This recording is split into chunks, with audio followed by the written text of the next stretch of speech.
We go.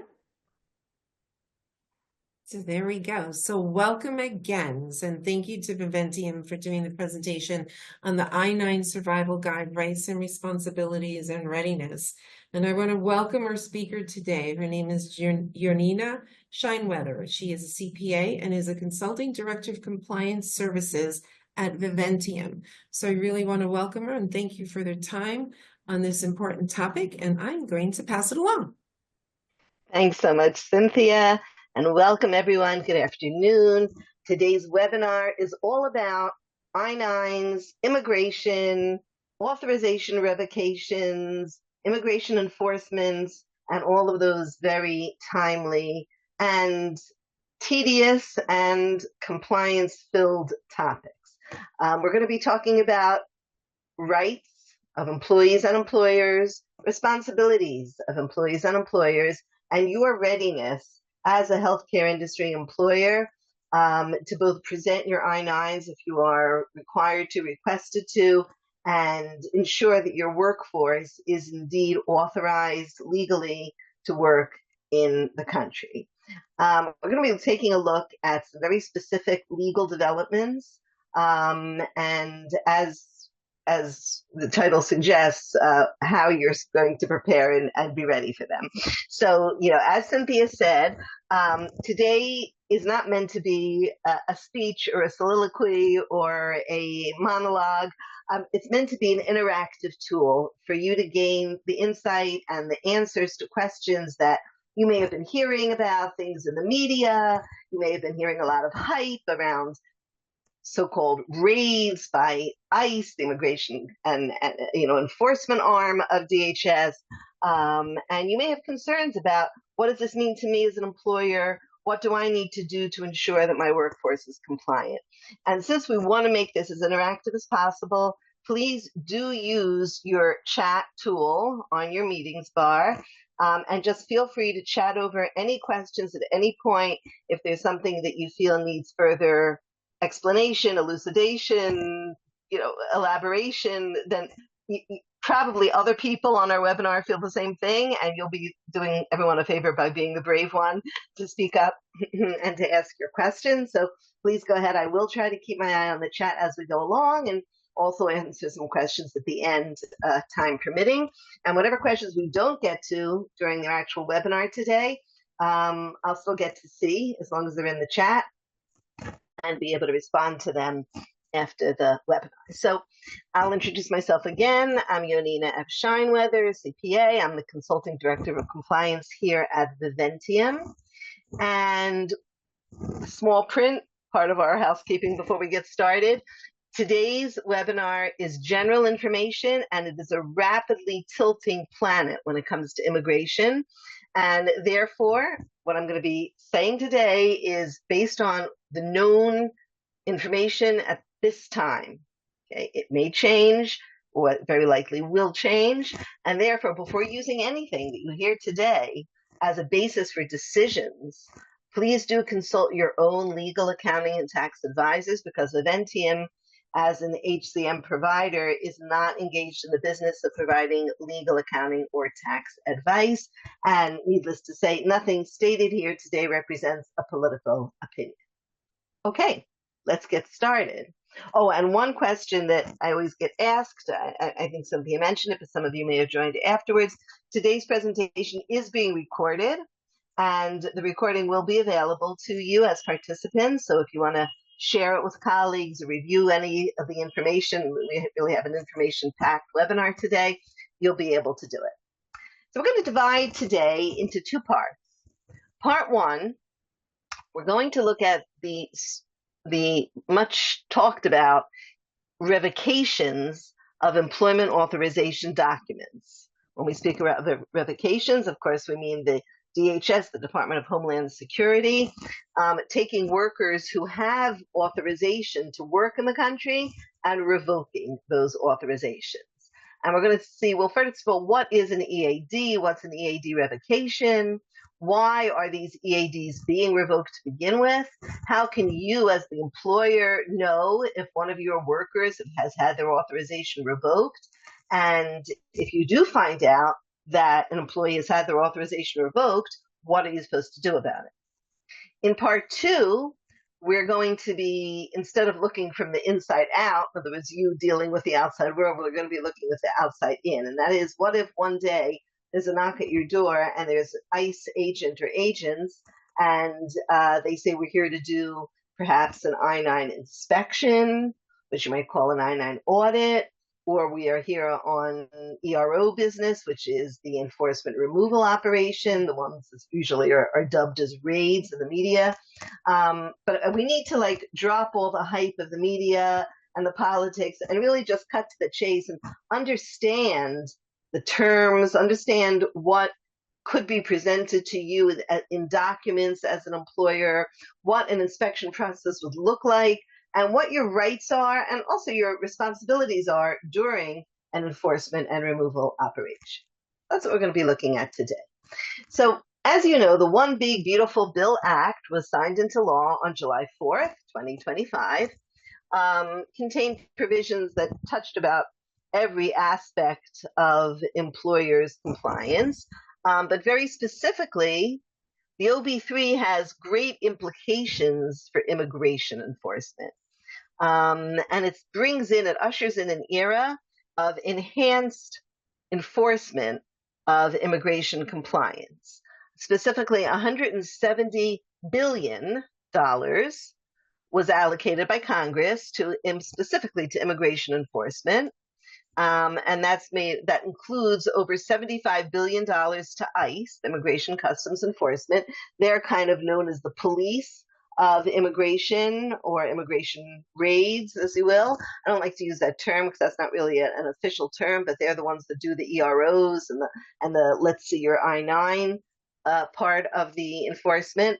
And it also includes $46 billion to Customs and Border Protection, which has less nexus with us as employers, the employment community. Our main focus is going to be ICE. So because all this additional funding is being allocated to, shall we say, rooting out unauthorized workers in the country, we can expect whatever you've heard in the media of reports in your area or of, in the news, we can expect increase. We can expect more as time goes by and these funds are put into actual use. So let's start with the revocation part of this, the EAD revocation and what's its impact for you. Take a step back. Let's talk a little bit about history. Everyone who did a, onboarding 101 training class should know that when you hire an employee, and a new hire comes into your company, that employee must present 2 types of documents or 2 types of proof. Now, sometimes one document can provide both proofs of both types, but they must present proof of identity, that they are who they say they are, and also proof that they're authorized to work in the United States of America. One type of document that can prove both would be a U.S. passport with a picture on it, proving identity, and U.S. passport, U.S. citizen, they're authorized to work in the country. But there are some documents that only prove one or the other. We'll take a look at them in a minute. There are documents that prove identity only. There are documents that prove work authorization only. Okay? They must bring one way or another proof of both items, identity and work authorization. And if they don't, you cannot continue to pay them. You cannot continue to have them work for you. Now, one type of work authorization, there are many types, but one type is an EAD, which stands for an Employment Authorization Document. It's issued by the Department of Homeland Security, and it has an expiration date on it. So, of course, it has to be non-expired in order to be valid. And it's on that I-9 list that we'll look at in a moment. The EADs are one of the approved documents that can prove work authorization. Sometimes DHS will issue an EAD with a picture of the worker, in which case that EAD will satisfy both proof of identity, criteria 1, and proof of work authorization, criteria 2.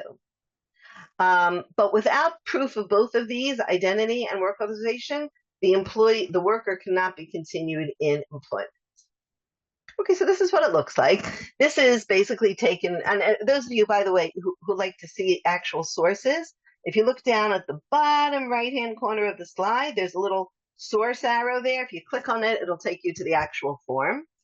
But this is the instruction part of the form, page 2 of the I-9, which gives lists of documents that are acceptable proof. So if you have a document on list A, foremost example, of course, is a U.S. passport or a permanent resident card, right, a green card. If you have anything on list A, so it's going to have a photo on it, it's going to prove your identity and also your work authorization. But if you don't, the or is you have to bring one from list B, which establishes your identity, and one document, only one, from list C.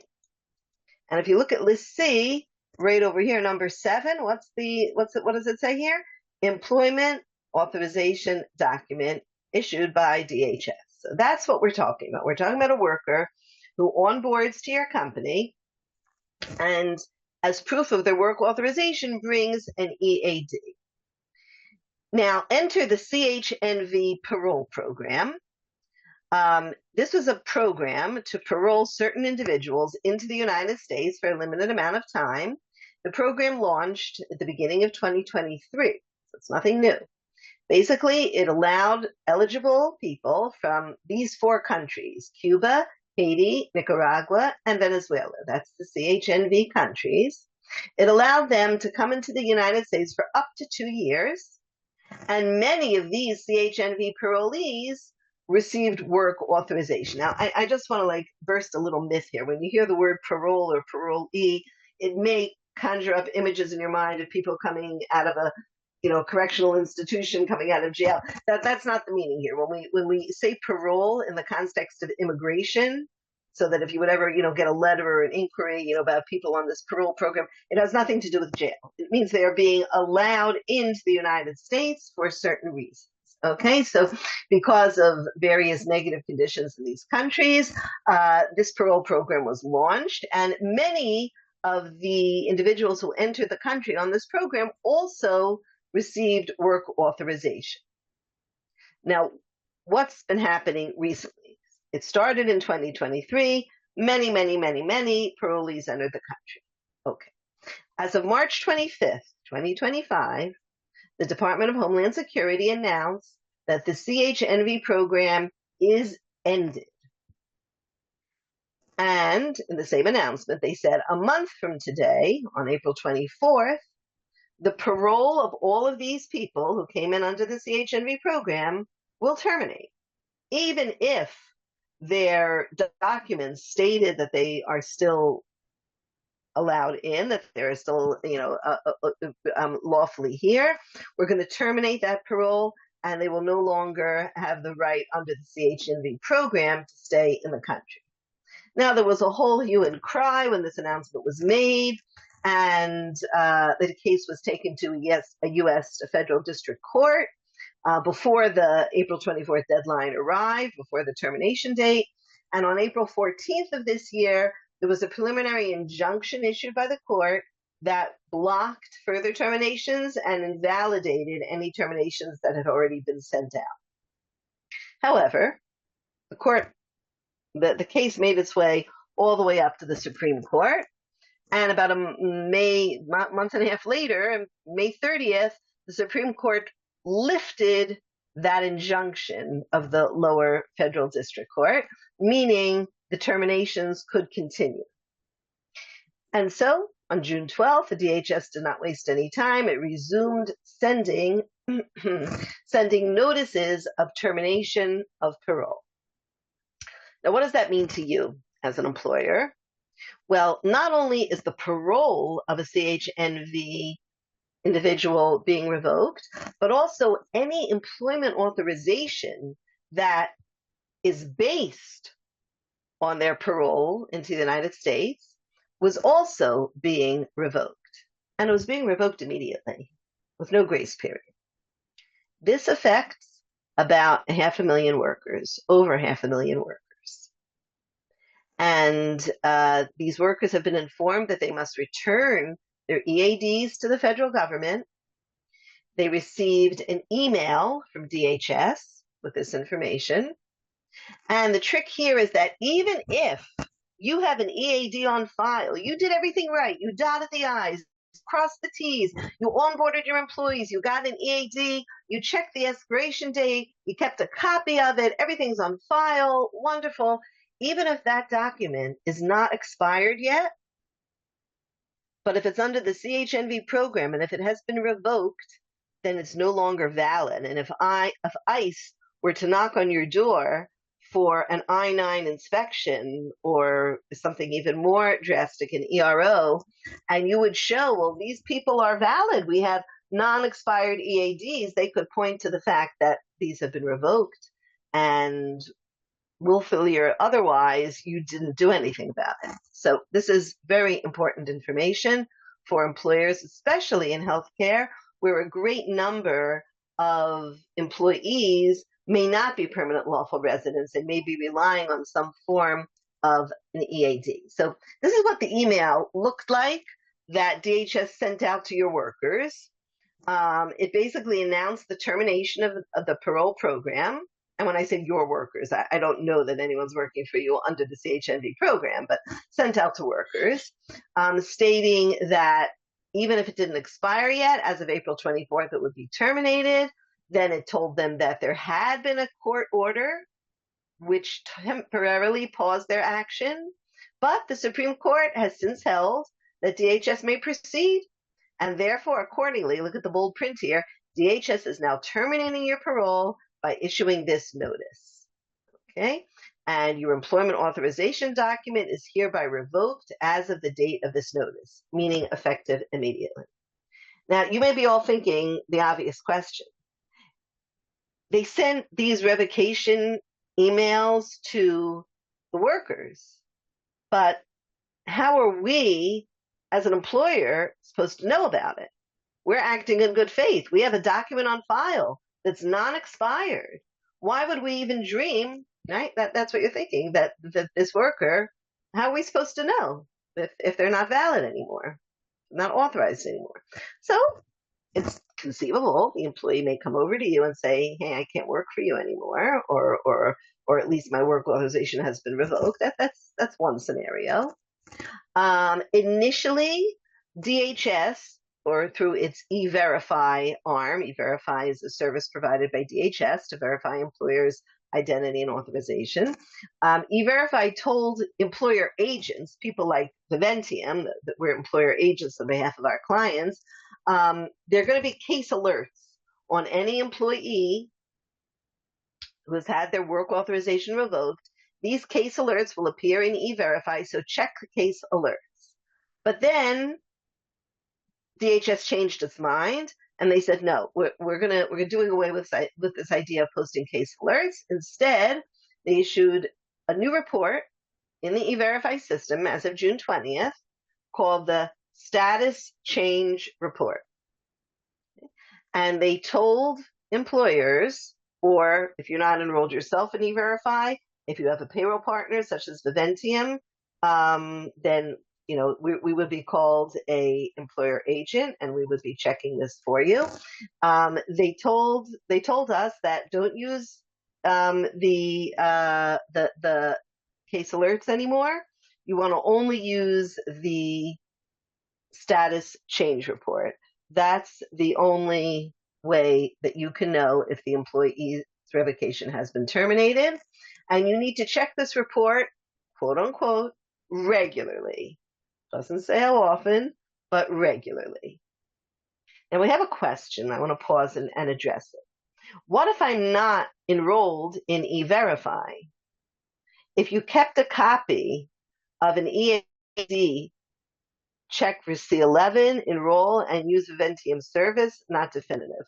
Okay, so basically, I think what's being asked here is if you as an employer, as an individual employer, are not enrolled in E-Verify, it's a highly recommended best practice to enroll now. But of course, that's not going to help you too much for people who are not E-Verified for you. if you are using someone like Viventium or another, payroll partner that's an approved employer agent, they should be checking these reports on your behalf. It's their responsibility to do that. You can also look at your employees' EADs, and as we'll see in a minute, a category C11 on an EAD may be an indicator, not a definite, but it may indicate that there's been a revocation here. But again, there are other people who could be category C11 who are not being revoked. So it's just an indicator. You may want to ask your employee, but then again, that could be treading. The last thing we were talking about, how are you as an employer supposed to know if someone's status has been revoked? And we mentioned that you needed to use the new status change report. And then we had the questioner asking, well, what if I'm not in E-Verify? What if I don't have access to the status change report? Well, you can always go ahead and enroll in E-Verify, or of course, partner with an employer agent such as Viventium who provides that service. What may be an indicator, as we said, could be a category C11 on the EAD, but that's not guaranteed to be an indication of a revocation. And again, employers are kind of, walking a fine line between discrimination, singling out employees based on their immigration or employment status. It's just an indicator. Whether or not you can actually go ahead and question the employee based on that would be a question really for you to discuss with your legal counsel. And as I mentioned, the Viventium certainly does offer these E-Verify services. But let's just take a look for a minute together at what the E-Verify status change report looks like. Okay. Is everyone able to see my screen? Yes, but do you have something ringing in the background? Possibly. It stopped. It stopped. It's fine. Oh. Okay. You can see your screen. Okay. Great. Okay, so this is a screenshot taken out of the E-Verify system. This is basically, if you were in the E-Verify system, this is what you would see. There's something called, a status change report. Let's just go back up a minute to that. Status change report. And that status change report gives you a list of all of your employees who have had their revocation, have had their work status revoked, the work authorization revoked. Okay, I'm just going ahead a little bit too far on my slides. I'm going to back up a moment. So basically, if your employee was to show up on this report, and this report is kept quite up to date. The last update was through September 9th. There's an actual E-Verify website that states, it's revised pretty much every 2 weeks. The last revision was September 10th. And right now, the status change reports have information of revocations through September 9th. And the employees would appear, if their authorization was revoked, their name would appear, some identifying information, and you would see them appearing on your own, on your own E-Verify screen. Now, if you're using us, for example, or any provider who's an employer agent, it's our responsibility to inform you if one of your employees is showing up on a change report. So let's take the scenario, let's move on and say, okay, so let's say I have an employee who's currently employed, active employee, and their EAD, their authorization has been revoked. What am I as an employer supposed to do? First of all, it doesn't matter how you find out. It doesn't matter if the employee comes and tells you. It doesn't matter if you're enrolled in E-Verify by yourself. It doesn't matter if your payroll, your employer agent calls you up and informs you or gives you a report. However you find out, don't immediately terminate the employee. Okay, that's step number one. The instructions that E-Verify, authorized by DHS, has issued is that if an employee's name appears on the status change report, call in the employee and ask them if they have a different work authorization. In other words, do the re-verification process. Right? I'm sure some of you have done that, Form I-9, Supplement B. If an employee has an authorization document that the date expired, right? So you have to call them up and you have to say, your date is expired, and hopefully you do this in advance of the expiration, of course, to give them plenty of time to give you an up-to-date document. But the same thing here, you would tell them, we see that your work authorization has been revoked, and we need to do a re-verification process on Form I-9 Supplement B. Now, they may say, what do you mean? My authorization document hasn't expired yet. It's before the expiration date. So you'll need to inform them about this provision and the revocation, and that you were informed by E-Verify that even though the document on its face still looks valid, it actually has been revoked. The instructions are not to create a new E-Verify case, and also not to re-verify their identity. Remember those two proofs? One was identity, the second was work authorization. Okay, so don't e-verify those. Don't re-verify those. They could, if they've obtained a List A document in the interim, which also proves their identity, they could use that to re-verify. But you can't require them to reprove their identity, only to reprove their work authorization. How quickly do you need to begin this re-verification? So the instructions by E-Verify state immediately, as soon as you see their name on the report or as soon as you're informed. And how long do you have to re-verify them? Meaning, by when does this provision have to be, this whole process have to be completed? Is it a week? Is it 2 weeks? Is it a month? Again, E-Verify is kind of vague here, and they just say it has to be completed within a reasonable amount of time. And then, if there is no other authorization document within that reasonable amount of time, DHS says terminate the employee immediately. Now, I'm qualifying that. DHS says terminate the employee immediately. That doesn't mean that that is what you should do. And I'll tell you right now, we're going to look soon, there are certain exceptions, and therefore it's time to turn to legal advice and to speak to your own legal counsel. Tell them we followed all the steps, we tried to re-verify this employee, they didn't qualify, they don't have any other authorization that allows them to work for us. What should we do? That would be your best practice. Okay, now if you want to take a look at the re-verification, you could click on that link at the bottom when you get the slides later. This is what it looks like. This is Supplement B of Form I-9. And this is the standard re-verification. This is nothing specific to CHNV parolees.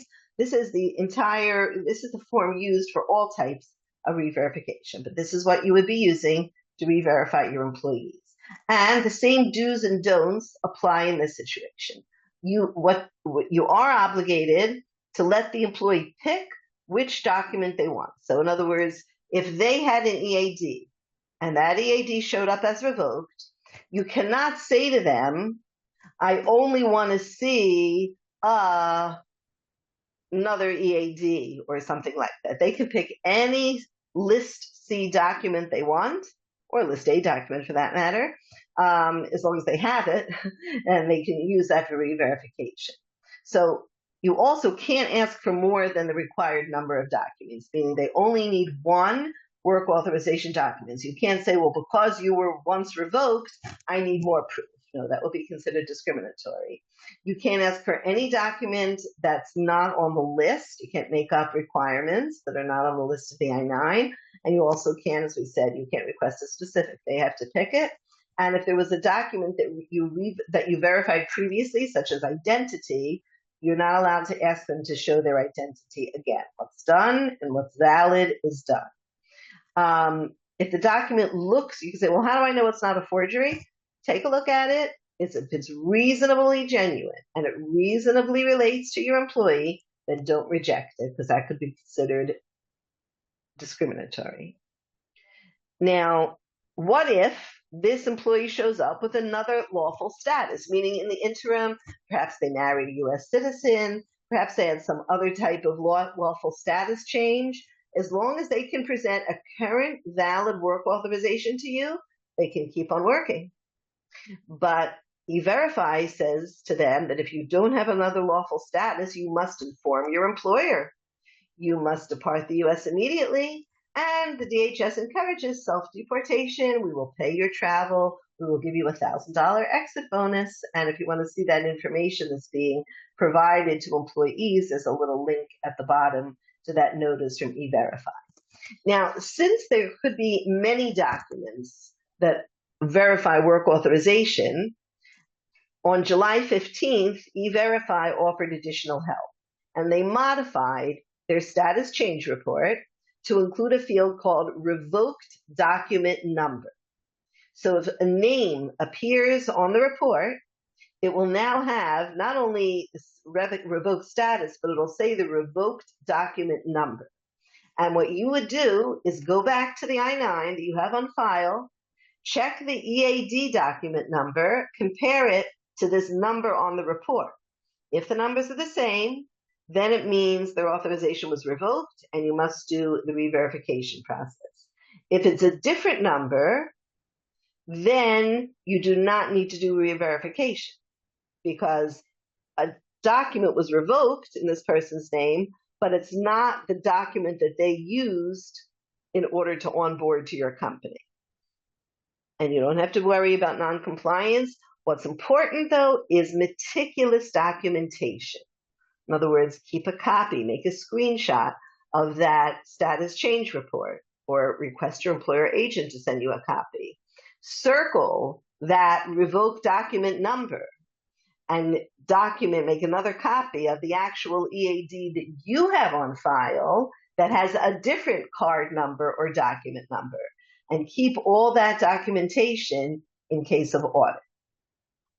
Now, that leaves a number of open issues at this point.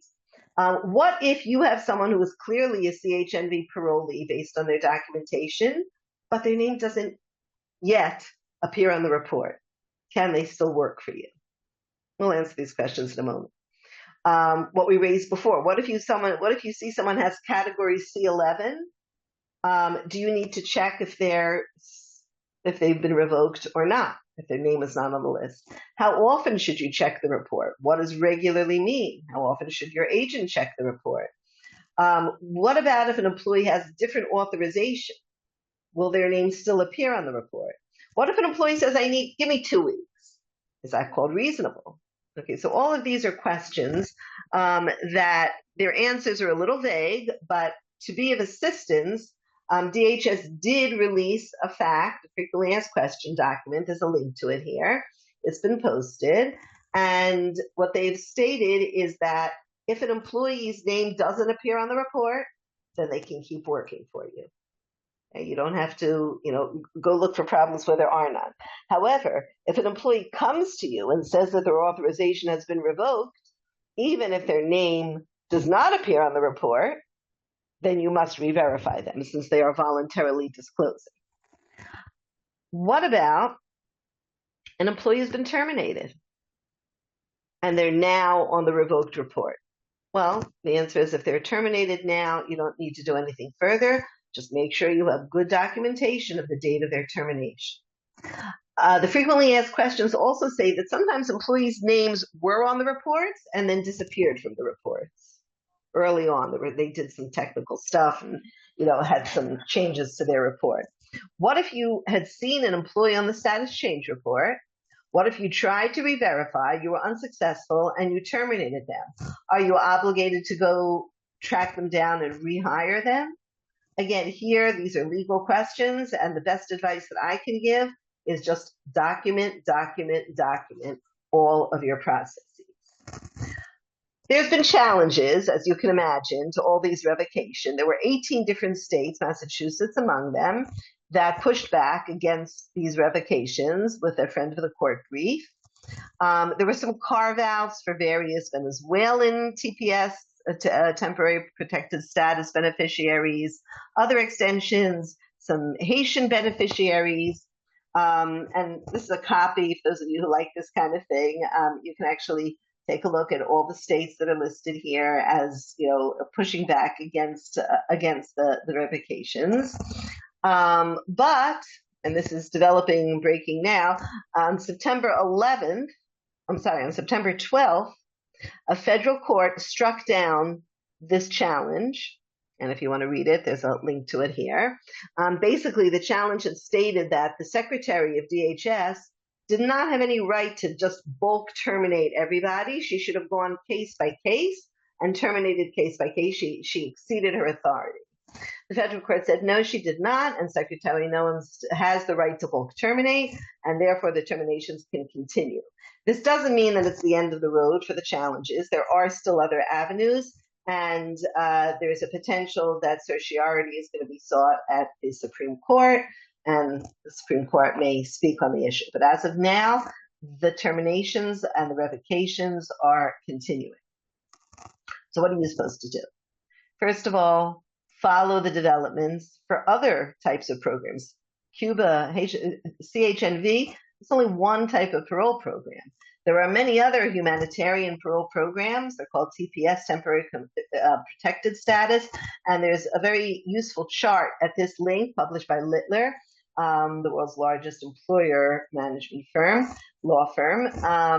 And it goes to all the various programs. So you may have other workers under other programs. What's the status of their parole? At this point, it's only the CHNV people who are having revocations, but there are other programs that are being ended, and they may result, sooner or later in some type of revocation. So definitely consult your legal counsel and keep following Viventium. We're following this issue carefully for you. Just a resource I want to offer you on the right-hand side. You can actually click over here, and there is a detailed webinar going through the P's and Q's of completing Form I-9. We've talked a little bit about I-9, but if you want a detailed step through, not only completing it, how are you supposed to be verifying off-site new hires if they're not working in a centralized location? What's an internal I-9 audit? Can you store your I-9s electronically? All of this is discussed in this Viventium webinar. Now I want to move on to the second part of our webinar today. Paul, I'm going to ask you to do me a favor. I'm not able to see the questions anymore. So if you can just, monitor the questions and, maybe at the end, just let me know if we have any. All right. Something happened to my screen. Yeah, thanks so much. So moving on to part 2. ICE comes knocking at an employer's door. Hi, we are here for an I-9 inspection, or alternately, hi, we are here as part of an ERO and employment and enforcement removal operations. Let's get the terms straight in our little notebook here. Enforcement removal operations are usually unannounced, and it's ICE showing up at an employment site with criminal search warrants targeting specific undocumented workers for arrest. Pretty drastic. That's why the term raid is usually used when speaking in the colloquial about enforcement removal operations. ICE, we met them at the beginning, Immigration and Customs Enforcement. They are a branch of DHS, and they're in charge of EROs and also other types of Homeland Security investigations. Now, an NOI is considerably less aggressive than an ERO. It's just a notice of inspection. This is something administrative, not criminal, and it must be served to you at least 3 days in advance. So if an agent of ICE shows up at your door, holds out an NOI and says, we'd like to come in and take a look at your I-9s, would that be okay with you? You should know that you have the right to say no, because the rules are that the NOI has to be served at least 3 days in advance. If you're ready and you want to let them in, you've just done an internal I-9 audit and you're okay, that's up to you. But your right is to have 3 days notice, unlike an ERO, which is right now, right? But an NOI is in advance. It can request specific I-9s or just let's see all your I-9s. They have the right to ask for your payroll records, any other supporting your time and attendance records, anything you want. Now, after the inspection, the best outcome is to get a compliance letter, which states that you're compliant with all verifications as needed. The undesired result is an NIF, a notice of intent to fine. That's usually when there's large substantive violations or uncorrected failures, knowingly hiring unauthorized workers, or continuing to employ violations. Now, continue to employ violations, based on what we just said, could be totally innocent, and yet ignorance of the law is no excuse, meaning you could have had a valid EAD, you weren't enrolled in E-Verify, you didn't know that it was revoked, but therein lies the problem, because why weren't you enrolled in E-Verify if you knew that there was a potential for the status to be revoked? You may have heard the term Fourth Amendment workplace. It's not a Fourth Amendment, a literal Fourth Amendment workplace is speaking about a specific type of government employer situation, but the way it's being used in the news now, it means a workplace that protects their employees' privacy. So, for example, if you have employees only or personnel or authorized individuals only areas, then, as we'll see, under certain circumstances, ICE cannot go in there to search for employees. So a Fourth Amendment workplace refers to a workplace where a culture of protecting employees' privacies within the law, of course. We're not talking about outside of the law, but it's a priority. Now, let's talk about the kind of documents ICE can present at your door. So first of all, there's what's called a judicial warrant. Okay, that must be issued by a judge. And in order for ICE to enter and search your employee-only areas or your personnel-only, all these, this order must specify the locations that they are allowed to enter and the items that they're allowed to seize. In other words, ICE has the right to walk into a public area. So if you have a waiting room for family members or any type of public cafeterias, that they without a warrant, without just a warrant, that's public. They have as much right as anybody else to be there. But in order to enter authorized employee-only areas, they would need a judicial warrant.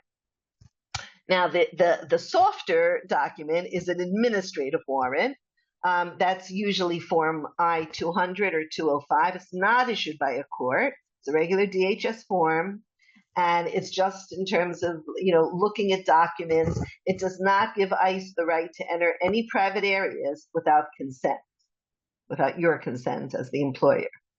And then a subpoena, when we talk about an ICE immigration subpoena, it's not issued by a judge, but it does require employers to produce their records or documents regarding to some type of investigation. What's much more common, most common in frequency, are ICE inspections. 3 days in advance, administrative documents, and we just want to see documents. EROs are less common, and similarly, they're also unannounced as opposed to inspections, which are 3 days in advance. Okay, so an ERO would be an arrest warrant, a judicial search warrant, an ICE inspection would be administrative. ICE EROs are targeted against employees, sometimes even naming the employees. ICE inspections are employer-facing. We want to see the employer's documents. ICE inspections do not have to be disruptive to your regular business practices. They're not pleasant, but they don't cause a major disruption, whereas the EROs, of course, are highly disruptive. So that's a little bit of the comparison between them. What is your best practice if, one day ICE shows up at your door? So first of all, be cooperative, but just one of you be cooperative. Have one, plan this in advance, have a scenario and a procedure worked out in advance.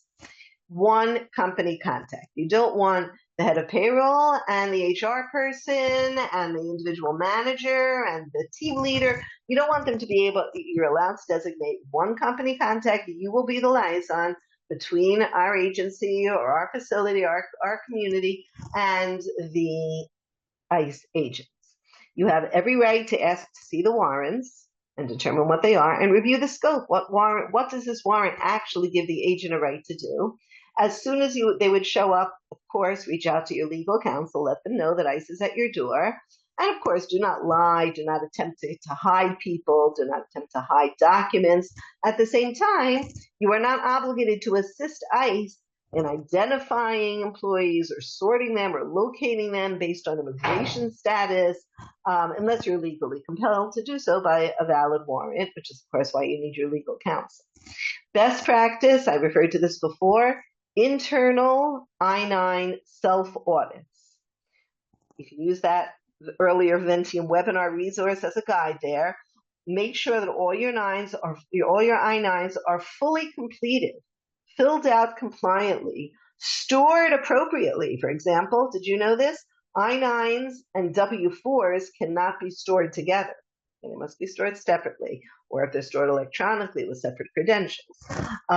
Does your I-9 electronic retention system meet the standards specified by DHS?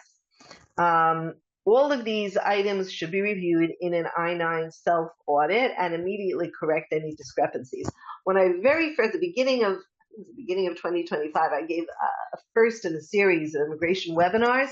We were just flooded with questions. People were like, well, what if we have this, or we don't have that, or we don't have the other?